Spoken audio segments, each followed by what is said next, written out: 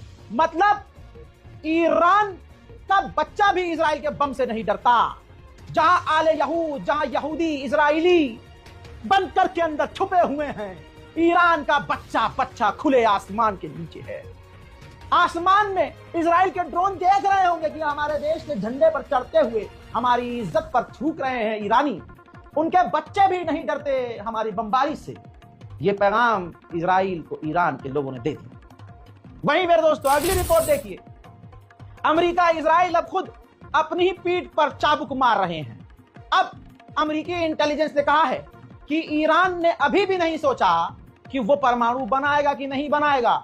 यानी ईरान पर इल्जाम लगाकर यह जंग ईरान पर थोपी गई। कमाल की बात यह है कि ईरान घायल है लेकिन कॉम्प्रोमाइज करने को तैयार नहीं है। सैटेलाइट इमेज से खुलासा हो रहा है यह ईरान के बहुत सारे बेस हैं, अलग अलग बेसिस हैं, जहां साफ देखा जा सकता है कि ईरान के बेसिस को बड़े नुकसान हुए हैं। ईरान का बेस कई तरह से भारी नुकसान चुका रहा है, लेकिन यह पता नहीं कौन सा इनका जमीर है, कौन से इनके सीने में दिल है कि इतनी बुरी तरह से घायल होने के बाद भी ईरान का एक बच्चा भी अमेरिका इजराइल के आगे नहीं झुक रहा है। ईरान के विदेश मंत्री ने खुद कहा क्या हमें कई देशों ने कॉल किया और कहा डिप्लोमेसी से काम लीजिए, बातचीत करके काम आसान कीजिए। तो हमने उनको जवाब दिया कि हम तो बातचीत कर ही रहे थे अमेरिका से, लेकिन हम पर हमला कर दिया गया और अब हम तभी बात करेंगे जब इजराइल हमला रोकेगा, पीछे हटेगा। फिलहाल के इस रिपोर्ट में दोस्तों इतना ही। इस रिपोर्ट को शेयर कीजिए और आ रहा हूं ताजा तरीन जानकारियों के